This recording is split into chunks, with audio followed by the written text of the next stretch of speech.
Vous avez peur de parler français? Vous ne trouvez pas vos mots? Vous aimeriez parler couramment. Alors, écoutez cette histoire. Parler français avec facilité est quelque chose que beaucoup de gens désirent. Je me souviens que lorsque j'étais étudiante, je voulais être fluide en français. Je voulais être à l'aise, mais j'étais timide et je faisais beaucoup d'erreurs. Un jour, un professeur m'a dit: tu peux devenir fluide si tu pratiques chaque jour. Cette phrase a changé ma vie. Quand on veut quelque chose, il faut travailler pour l'obtenir. La fluidité ne vient pas en un jour. C'est comme planter un arbre, on met la graine en terre, on l'arrose, on lui donne du soleil. Chaque jour, on en prend soin et un jour, l'arbre devient grand et solide. Il en va de même pour la fluidité. Un jour, une élève est venue me voir très triste. Elle m'a dit: professeur, je veux parler français, mais j'oublie toujours les mots. J'ai souri et répondu: ne t'inquiète pas, la fluidité ne consiste pas à se souvenir de tous les mots, mais à pratiquer. Elle m'a regardée avec de l'espoir dans les yeux et a demandé: mais comment puis-je pratiquer? Je lui ai répondu: la pratique est partout. Tu peux pratiquer en parlant avec tes amis, en écoutant des histoires, en chantant des chansons. Tu peux pratiquer chaque moment de la journée. Je me souviens que lorsque j'étais à l'école, j'adorais les histoires. Je les écoutais chaque soir. Mon professeur nous lisait des textes et je répétais les mots. Au début, j'étais lent, mais avec le temps, je suis devenue plus rapide. J'ai appris de nouveaux mots et ma confiance a grandi. Un autre élève m'a demandé: professeur, la fluidité, c'est seulement parler vite? J'ai répondu: non, la fluidité, c'est parler clairement. C'est faire en sorte que les autres te comprennent. Tu n'as pas besoin de parler vite, tu dois parler avec confiance. Il y avait un garçon dans ma classe qui parlait très vite, mais personne ne le comprenait. Je lui ai dit: ralentis, parle clairement, utilise des mots simples. Il m'a écouté et bientôt tout le monde pouvait le comprendre. Il a gagné en confiance et a pris plaisir à parler français. La fluidité est comme un voyage. On avance pas à pas, sans se précipiter, en profitant du processus. Un jour, on se retourne et on réalise tout le chemin parcouru. J'ai vu de nombreux élèves qui avaient peur de parler au début, mais avec le temps et la pratique, ils sont devenus fluides. Il y a un secret pour devenir fluide. C'est un secret simple. Écoutez. Écoutez les autres parler français.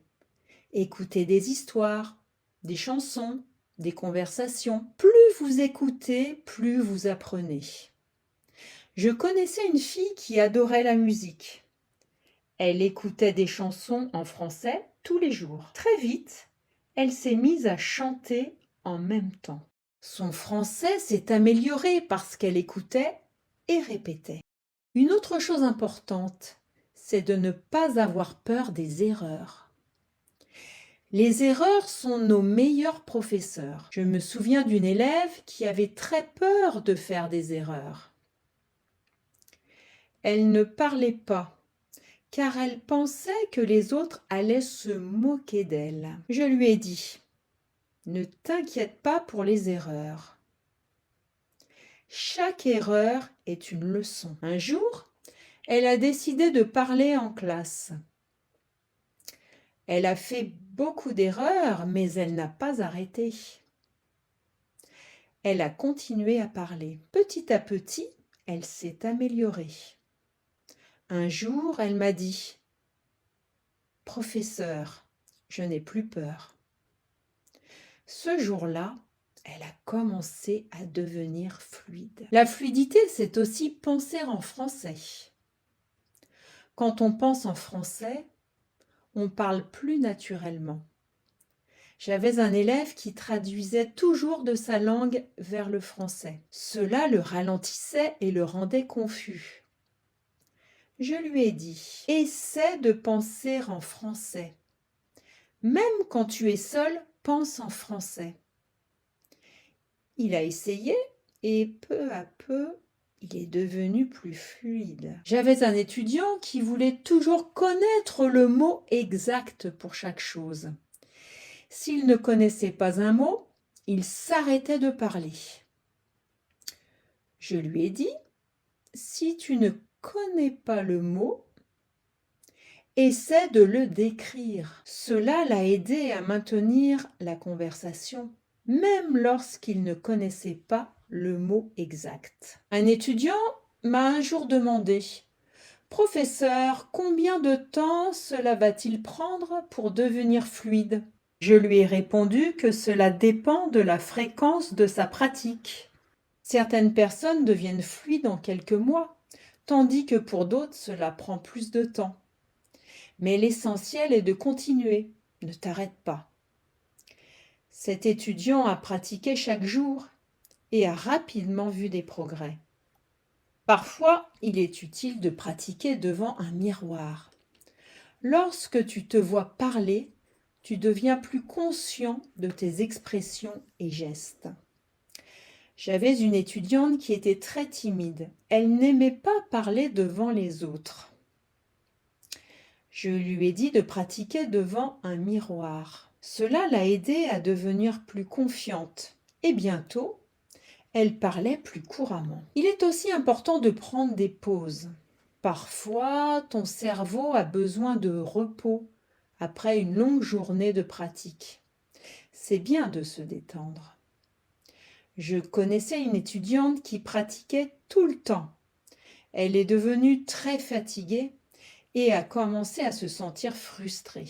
Je lui ai dit de faire une pause, de se détendre et de revenir le lendemain avec un esprit frais. Après avoir pris une pause, elle se sentait mieux et sa fluidité continuait de s'améliorer. La fluidité consiste aussi à utiliser la langue de manière créative. Tu peux écrire une histoire courte, chanter une chanson ou même faire une vidéo. J'avais une étudiante qui adorait écrire. Elle écrivait chaque jour des histoires courtes en français. Cela l'a aidée à pratiquer de nouveaux mots et phrases. Bientôt, elle a commencé à lire des histoires à voix haute. Et sa fluidité s'est améliorée. Une autre façon de pratiquer est d'enseigner aux autres. Quand tu enseignes, tu apprends encore plus. J'avais une étudiante qui était très fluide. Elle a décidé d'aider ses amis qui n'étaient pas aussi fluides. Elle leur enseignait de nouveaux mots et pratiquait avec eux. Cela a non seulement aidé ses amis, mais a aussi fait d'elle une personne encore plus à l'aise à l'oral. Parfois, il est utile d'avoir une routine. Fixe un moment chaque jour pour pratiquer ton français. Privilégie l'écoute, la lecture et l'expression à haute voix. J'avais un étudiant qui pratiquait chaque matin pendant 30 minutes. C'était sa routine. Il la suivait chaque jour et bientôt, il est devenu plus fluide. Il est aussi important d'être patient avec soi-même. La fluidité prend du temps. J'avais un étudiant qui était très impatient. Il voulait être fluide rapidement, mais quand il ne voyait pas de progrès, il devenait frustré. Je lui ai dit de patienter. Tu fais des progrès, même si cela prend du temps. Il m'a écouté et a continué à pratiquer. Avec le temps, il a vu des améliorations et est devenu plus confiant.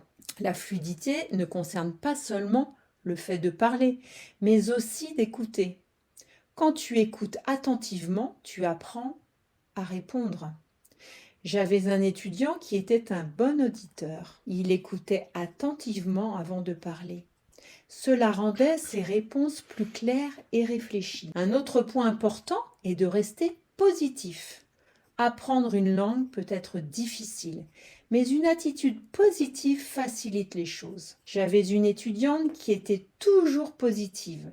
Même lorsqu'elle faisait des erreurs, elle souriait et essayait à nouveau. Cette attitude positive l'a aidée à rester motivée et à devenir finalement fluide. La fluidité consiste aussi à être ouvert à de nouvelles expériences. Parfois, tu devras sortir de ta zone de confort. J'avais une étudiante qui se sentait très à l'aise pour parler en classe, mais timide en dehors de la classe. Je les encourageais à parler à des gens en dehors de l'école. Elle était nerveuse au début, mais avec le temps, elle est devenue plus confiante et fluide. Il est aussi utile d'apprendre des autres qui sont fluides. Regarde comment ils parlent, écoute leur intonation et apprends de leur style. J'avais une étudiante qui admirait un célèbre locuteur français. Elle regardait ses vidéos et essayait d'imiter son style. Cela l'a aidée à améliorer sa propre fluidité. La fluidité est un mélange de nombreuses choses. La pratique, la patience, l'écoute, le discours et même les erreurs. Chaque partie est importante. Une fois, j'ai dit à mes étudiants, la fluidité est comme cuisiner un repas. Tu as besoin de différents ingrédients et tu dois bien les mélanger. Cette analogie les a aidés à comprendre que chaque partie de l'apprentissage est importante. Il est aussi important de célébrer les petites victoires. Chaque fois que tu apprends un nouveau mot ou que tu parles sans hésitation, célèbre-le. J'avais une étudiante qui célébrait chaque petite réussite.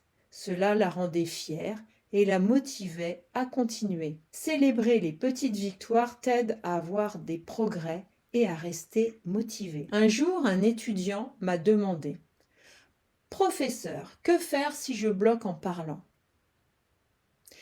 Je lui ai dit qu'il était normal de faire une pause et réfléchir. Respire profondément et continue. Ce conseil l'a aidé à rester calme lorsqu'il rencontrait des difficultés pendant qu'il parlait. Il a appris à gérer ses pauses et sa fluidité s'est améliorée. Il est également utile d'être curieux de la culture qui se cache derrière la langue. Le français est parlé dans de nombreux pays et chacun a sa propre façon de s'exprimer. J'avais un élève très intéressé par le français québécois. Il regardait des émissions québécoises et s'informait sur la culture. Cela l'a aidé à comprendre différentes manières de parler et à devenir plus fluide. La fluidité ne concerne pas seulement les mots, mais aussi le langage corporel. Lorsque vous parlez, votre langage corporel donne du sens à vos paroles. J'avais un étudiant qui était très bon avec le langage corporel. Même lorsqu'il parlait avec des phrases simples, son langage corporel le faisait paraître plus fluide. Cela l'a aidé à communiquer plus efficacement. Parfois, il est bon de se lancer des défis. Essaie de parler d'un sujet que tu ne connais pas bien. Cela t'aidera à apprendre de nouveaux mots et idées. J'avais un étudiant qui adorait les sports, mais il a décidé de parler de science. Au début, c'était difficile, mais avec le temps, il a appris de nouveaux mots et est devenu plus fluide pour discuter de différents sujets. La fluidité vient aussi du fait d'être détendu. Lorsque vous êtes détendu, vos mots coulent plus facilement. J'ai eu un étudiant qui était très tendu quand il parlait. Je lui ai dit de prendre des respirations profondes avant de parler. Cela l'a aidé à se détendre et sa fluidité s'est améliorée. La fluidité, c'est aussi pratiquer ce que vous apprenez. Si vous apprenez un nouveau mot aujourd'hui, essayez de l'utiliser demain. J'avais un étudiant qui apprenait un mot nouveau chaque jour et l'utilisait dans une phrase. Cette pratique l'a aidé à se souvenir des mots et à les utiliser naturellement dans la conversation. Un autre point important est d'apprendre à partir de votre environnement. Si vous êtes expatrié, vous pouvez apprendre le français grâce aux panneaux, aux affiches et même au menu. J'avais un étudiant qui adorait explorer la ville. Chaque fois qu'il voyait un panneau en français, il le lisait et essayait de le comprendre. Cela l'a aidé à apprendre de nouveaux mots et expressions qu'il pouvait utiliser dans la conversation. Lire est aussi une excellente façon d'améliorer sa fluidité. Quand on lit, on voit comment les phrases sont construites, on apprend de nouveaux mots. Je me souviens que lorsque j'apprenais le français, je lisais des livres simples. Chaque fois que je trouvais un nouveau mot, je l'écrivais et j'essayais de l'utiliser dans une phrase. Cela m'a aidé à retenir les mots et à les utiliser en parlant. Un jour, une élève est venue me voir avec un livre. Elle m'a dit : « Professeur, j'ai lu ce livre, mais je n'ai pas tout compris. » Je lui ai répondu : « Ce n'est pas grave. Plus tu liras, plus tu comprendras. » Elle a continué à lire chaque jour et après un certain temps, elle est revenue me voir et m'a dit : « Maintenant, je comprends beaucoup plus. » La fluidité s'est améliorée parce qu'elle lisait et apprenait de nouvelles choses chaque jour. La fluidité, c'est aussi s'écouter soi-même. Parfois, il faut s'enregistrer en train de parler puis écouter l'enregistrement pour voir où l'on peut s'améliorer. J'avais une élève qui faisait cela tous les jours. Elle s'enregistrait en train de lire une histoire. Puis, elle écoutait l'enregistrement et cherchait comment s'améliorer. Cette pratique l'a rendue plus consciente de sa prononciation et bientôt, elle est devenue fluide. Enfin, il est important d'avoir un objectif principal. Demandez-vous, pourquoi est-ce que je veux être fluide en français ? Une élève voulait voyager dans un pays francophone. C'était son objectif. Chaque jour, elle pratiquait parce qu'elle voulait être prête pour son voyage. Son objectif l'a motivée et elle est devenue fluide avant même de partir. Il est aussi bénéfique de se fixer de petits objectifs. Plutôt que de dire « je veux être fluide », dites « je veux apprendre 5 nouveaux mots cette semaine ». J'avais une élève qui se fixait de petits objectifs chaque semaine. Ces objectifs étaient faciles à atteindre et chaque succès renforçait sa confiance. Avec le temps, ces petits progrès cumulés l'ont aidé à devenir plus fluide. Il est aussi important de réfléchir à vos progrès. Toutes les semaines, prenez un moment pour évaluer votre évolution. J'avais un élève qui tenait un journal. Chaque semaine, il écrivait sur ses progrès en français. Cela lui permettait de constater ses améliorations et de rester motivé. La fluidité repose également sur la flexibilité. Parfois, il faut reformuler ses propos pour être mieux compris. J'avais un élève très habile à cela. Si quelqu'un ne le comprenait pas, il modifiait sa phrase jusqu'à ce que son interlocuteur saisisse son idée. Cette capacité d'adaptation l'a rendu plus fluide et plus à l'aise dans différentes situations. Un autre point essentiel est de rester connecté avec d'autres apprenants. Apprendre avec d'autres permet d'échanger des expériences et d'enrichir ses connaissances. J'avais une élève qui participait chaque semaine à un club de français. Ces rencontres l'ont aidé à rester motivé et améliorer sa fluidité. La persévérance est essentielle pour acquérir la fluidité. Même lorsque c'est difficile, ne renoncez pas.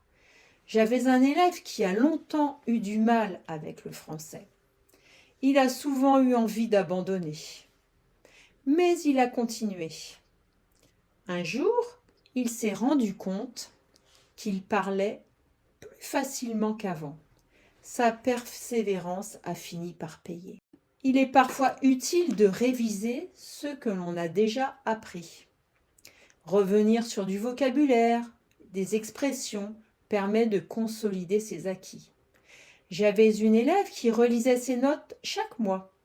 Cela l'aidait à ne pas oublier ce qu'elle avait appris et à prendre confiance dans son usage de la langue. Il est aussi utile d'apprendre des expressions entières plutôt que des mots isolés. Quand vous apprenez une phrase, vous comprenez comment les mots fonctionnent ensemble. J'avais une élève qui se concentrait sur l'apprentissage des expressions. Cela rendait ses phrases plus naturelles et plus fluides. Un autre aspect important est de garder l'esprit ouvert.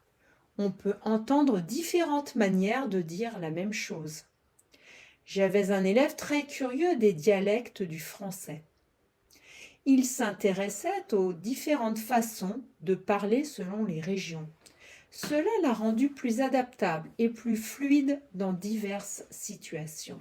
La fluidité vient aussi du plaisir que l'on prend à apprendre la langue. Trouvez quelque chose que vous aimez en français, que ce soit un livre, un film ou une chanson. J'avais une élève passionnée de poésie française. Elle lisait des poèmes chaque jour et essayait de les comprendre. Cette passion l'a aidée à progresser et à devenir plus fluide. Enfin, il est essentiel de demander des retours. Lorsque vous parlez, demandez à quelqu'un de vous dire ce que vous pouvez améliorer. J'avais un élève qui me demandait toujours un retour après avoir parlé. Cela l'aidait à voir où il pouvait s'améliorer et ce qu'il faisait bien. Le feedback est un outil précieux pour devenir plus fluide. La fluidité, c'est aussi être à l'aise avec le silence. Parfois, il faut un instant pour réfléchir avant de parler. J'avais un élève qui avait peur du silence. Il pensait qu'il devait parler immédiatement. Je lui ai dit qu'il était normal de faire une pause et de réfléchir. Cela l'a aidé à se sentir plus à l'aise et à parler plus clairement. Le chemin vers la fluidité n'est pas toujours facile, mais il est toujours gratifiant. Comme une rivière qui coule vers l'océan, chaque effort vous rapproche de votre objectif. La fluidité, ce n'est pas seulement parler avec aisance, c'est aussi se connecter au monde et partager sa voix unique. Chaque mot que vous apprenez, chaque phrase que vous prononcez est un pont vers une nouvelle compréhension et de nouvelles amitiés. Alors continuez à apprendre, continuez à parler et faites entendre votre voix. Et maintenant, j'ai une question pour vous. Qu'est-ce qui vous motive à continuer sur votre chemin vers la fluidité? J'aimerais beaucoup connaître vos réflexions dans les commentaires. Si vous avez aimé cette histoire, pensez à liker. Si vous souhaitez poursuivre votre immersion en français au travers d'histoires, je vous propose mon pack d'histoire de niveau 1 à 2, ainsi qu'un e-book contenant 10 histoires de niveau A1 au niveau B2. Je vous mets le lien dans la description. Et je vous dis à bientôt pour de prochaines vidéos.